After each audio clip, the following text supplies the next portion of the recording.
반갑습니다.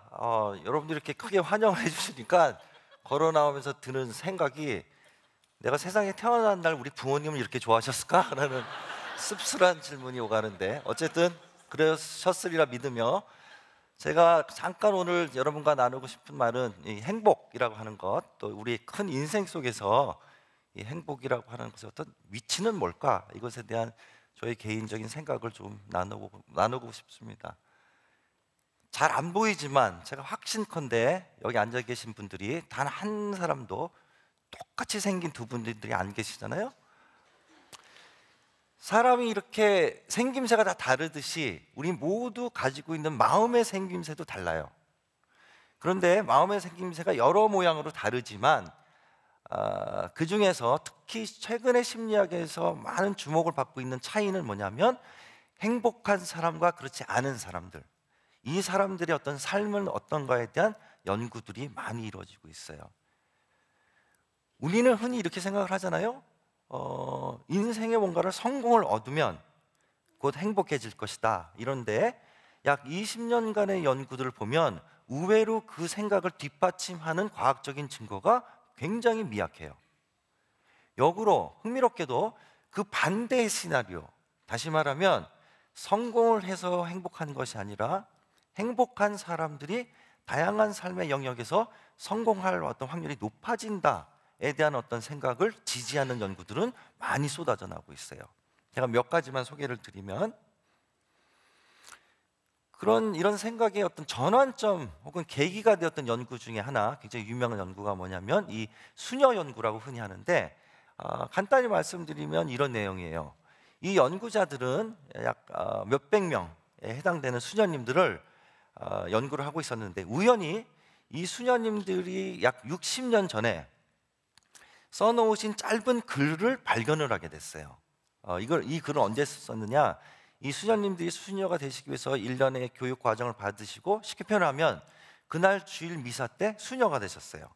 그래서 그날 저녁에 소감문을 좀 써보세요.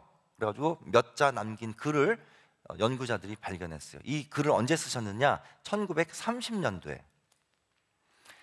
이 연구자들은 그 글을 바탕으로 뭘 했느냐면 사람들에게 읽혀보고 이 글 안에 얼마나 많은 긍정적인 정서가 배어 있는가를 평정을 시켜봤어요. 그랬더니 어떤 수녀님들은 짧은 글이지만 그 안에 긍정 정서가 굉장히 많아요.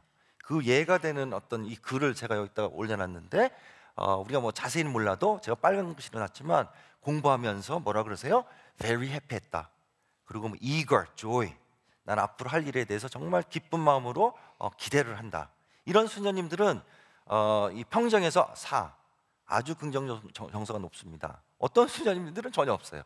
뭐 올날이 왔다, 내일 비나 안 왔으면 좋겠다, 긍정 정서 없죠? 그러면 1. 그럼 이 연구에서는 뭘 봤느냐, 이 60년 전에 남긴 이 짧은 기록이 이 연구가 진행되던 해는 이 수녀님들이 만 93살이 되는 해였어요. 그래서 굉장히 단순한 수준에서 뭘 봤느냐면 이 긍정 정서의 수준별로 93살까지 장수를 몇 프로를 하시는가를 봤더니 놀라운 결과가 나와요. 보시면, 자, 93살까지 얼마나 살아 계시느냐, 그룹 4가 이 맨 위에 선이 60년 전에 긍정 정서가 가장 많았던 수녀님들이세요. 그분들은 보면은 93살까지 장수하실 확률이 50%. 그러니까 두 분 중에 한 분이 이때까지 살아 계셨는데, 반해서 긍정 정서가 거의 없으셨던 그룹 1, 2나 2 같은 경우 어떠세요? 훨씬 낮죠. 그래서 퍼센테이지를 따지면 약 15%. 이걸 다르게 계산하면 긍정 정서가 최고인 그룹과 최저인 그룹 간의 수녀님들의 수명차가 약 8년이 나더라라는 약간 놀라운 연구 결과가 나왔어요. 한국인들에게 행복의 조건이 뭡니까? 물으면 제가 가장 빈번하게 듣는 대답 중에 하나는 건강이다, 이렇게 말씀하세요. 근데 깜짝 놀라실지 모르겠는데 건강이 그렇게 크게 관련이 없어요.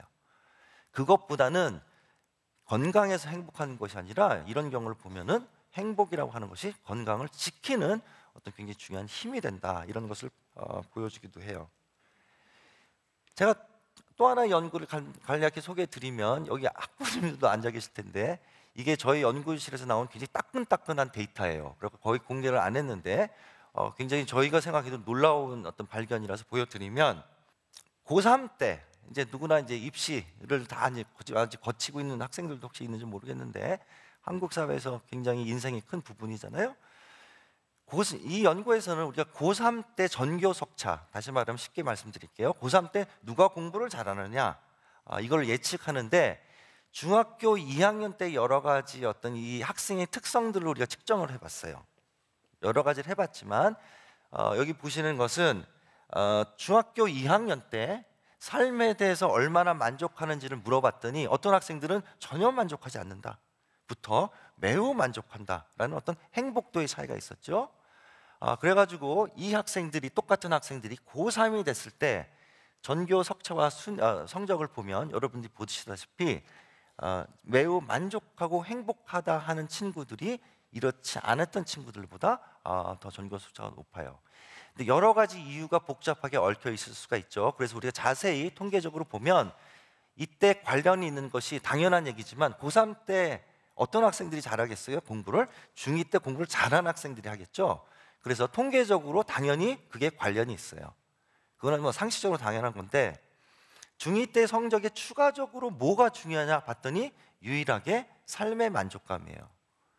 그리고 이 부분이 약간 저희도 놀라웠는데, 중2 때 얼마나 사교육비를 썼는지, 또 사교육 시간을 얼마나 투자를 했는지, 혹은 또 부모의 학력 같은 것은 고3 때 성적을 예측하지 못하고 있어요.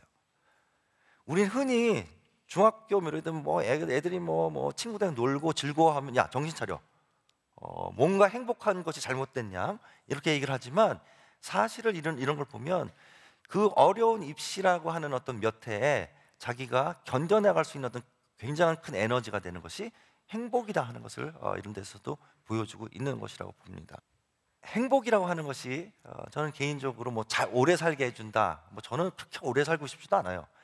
여하튼 그런 것보다는 행복이 갖고 있는 또 중요한 장점 중에 하나는 뭐냐면, 그것은 어떤 창의력의 중요한 어떤 자원이 된다고 하는 점이 있기 때문에 저는 행복한 것이 중요하다고 생각합니다. 이분이 누군지 아세요? 네, 잘 보이죠? 그래갖고 2002년도에 경제학 노벨상을 받은 데니얼 kahneman이라고 하는 교수님인데, 이분은 심리학자셨어요. 심리학자로 최초로 경제학 노벨상을 받으셨는데, 이분이 스톡홀름에서 상을 수상하실 때 어떤 기자가 이런 질문을 했어요. 교수님은 평생을 뭐 공휴일도 없이 하루 종일 연구만 하셨는데, 평생을 그렇게 몰두하신 도대체 이유가 뭡니까? 이랬을 때 뭐라고 대답하셨을까요? 출세하기 위해서? 훌륭한 아버지가 되기 위해서? 아니, 그렇게 말씀하시지 않고 뭐라고 그러셨느냐, 빨간 글씨만 볼까요? 한마디로 연구하는 것이 너무너무 흥미롭고 너무너무 재밌었고 거의 웃길 지경이었다. 어떻게 생각하면 가장 가벼운 대답이지만, 다르게 생각하면 가장 중요한 대답이에요. 웃으면, 재밌게 뭘 하면은 반드시 노벨상을 받는다, 이건 과장된 얘기겠죠. 그러나 이거는 확실하죠.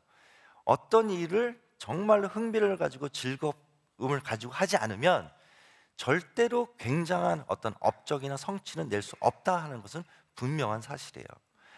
한국 사람들이 여러 가지 장점이 있지만, 저는 되게 안타까운 것은 우리가 굉장히 머리가 좋은 사람임에도 불구하고 아직도 노벨상을 하나도 못 받았어요. 평화상, 평화상 뭐 오케이, 0.3개 정도 받았어요. 그런데 반면 제 생각에는 우리만큼 머리가 좋은 유태인들은 노벨상을 몇 개를 받았냐면, 제가 알기로 190 몇 개를 받았어요. 결정적인 차이는 뭐냐? 굉장히 우리도 잘하는데, 우리는 결정적으로 세상을 뒤집는 창의적인 생각을 하는 부분이 굉장히 약해요. 이 창의적인 것의 결정타는 긍정적인 정서, 가벼움이 있어야 되거든요. 여러 논문들이 있습니다만, 제가 일상에서 느낀 이런 제 말씀과 좀 일치되는 어떤 슬라이드를 하나 보여드리면, 저는 학문뿐만 아니라 스포츠에서도 그렇다고 생각합니다. 저는 약간 병적으로 축구를 심각하게 좋아하는 사람인데, 한국이 다시 월드컵 4강에 갈 수 있을까요? 갔으면 합니다. 저의 희망이지만 냉정하게 생각했을 때 좀 어렵다고 봐요. 그 결정적인 이유는 우리는 축구하면은 뭐 조직력, 팀워크를 굉장히 강조하는데 맞습니다. 그럼 완벽한 팀워크를 가지면 우승을 하나요? 아니죠. 제가 봤을 때는 한 16강 정도가 한계예요. 그리고 거의 우리가 같죠. 우리랑 비슷한 멘탈리티를 갖고 있는 팀이 일본이라고 생각돼요. 그럼 어디까지 가요? 16강. 한편 우승 후보군에 들기 위해서는 그 팀들은 당연히 우리와 같은 조직력도 있지만 제 생각에는 그들은 우리가 가지지 않은 결정적인 것을 하나 가지고 있어요. 그건 뭐냐? 천재적인 플레이를 하는 천재적인 선수들이 있어요. 메시라든지 스페인의 여러 선수들이라든지. 우리는 아쉽게도 그런 선수가 없죠. 어떻게 저런 패스를 할 수 있을까? 깜짝 놀라는 패스들을 하는데 우리는 굉장히 예상이 되죠. 3초 뒤에 절로 패스를 하겠네? 기다리면 해요. 이런 결정적인 어떤 천재성, 이런 것이 결여된 팀은 제가 보기에는 정상까지는 갈 수가 없어요. 지금 현재 세계 최강인 스페인이 가장 화려한 현란한 축구를 하는데 저는 이 스페인 팀이 몇 년 전 유로 선수권을 우승을 하고 결승전에서 막 자축을 하던 장면이 있었는데 그것을 어떤 AP 기자가 사진을 찍었어요. 근데 그걸 보면서 저 혼자 굉장히 씩 웃게 되었던 장면이 있는데 여러분들이 보시면 지금 이 좋아하고 있죠? 좋아하고 있는데 구석을 잘 보시면 이 자비라고 하는 스페인의 출중한 그 미드필더가 이 노인이 누구시겠어요? 감독님이시죠. 아라고네스라고 하는 73살 된 감독님의 목을 조르면서 좋아하고 있어요. 저는 이런 장면을 보면서 과연 이런 것이 한국 대표팀에서 이루어질 수 있을까 생각해 봤어요. 박지성 선수가 이기면서 막 가가지고 허정무 감독님의 목을 조르면서 장난을 친다? 상상하기 어렵죠. 감독의 목을 졸라야 우승을 한다. 이건 궤변이죠. 그러나 상징적으로 이런 가벼움과 즐거움이 있어야지 어떤 창의력이 생기는데 이런 것이 하나의 어떤 모습이 아닐까 싶습니다. 제가 마지막으로 여러분과 나누고 싶은 어떤 사진이 비슷한 맥락에서 학문도 마찬가지예요. 이 사진은 독일의 여러 많은 좋은 대학들이 있습니다만 특히 노벨상을 생산해내는 어떤 대학 중에 하나가 베를린 공대인데 최근에 어떤 그 공대 신축 사진을 보면서 저도 재밌다고 생각을 했어요. 보시다시피 설계를 어떻게 했어요? 3층에서 1층으로 뭘 타고 내려와요? 미끄럼을 타고 내려와요. 우리나라에서 공대를 지으면서 정부 대학에서 우리 내려올 때 미끄럼 타고 내려오는 거 없었습니까? 그러면은 제가 보기엔 대부분의 사람들이 서교수 좀 미쳤구나. 미치지 않았죠. 이런 가벼움, 이런 것들이 필요합니다. 정리를 하자면 저는 대학을 졸업하고 유학을 가서 행복이라고 하는 것을 거의 반평생을 공부했어요. 그러면 자연스럽게 이런 질문을 많이 받겠죠? 그토록 오랫동안 공부를 하셨으니까 행복에 대해서 알게 되는 게 뭡니까? 참 난처한 질문이에요. 왜냐하면 공부를 하나도 안 한 제 여동생이 저보다 더 행복하거든요.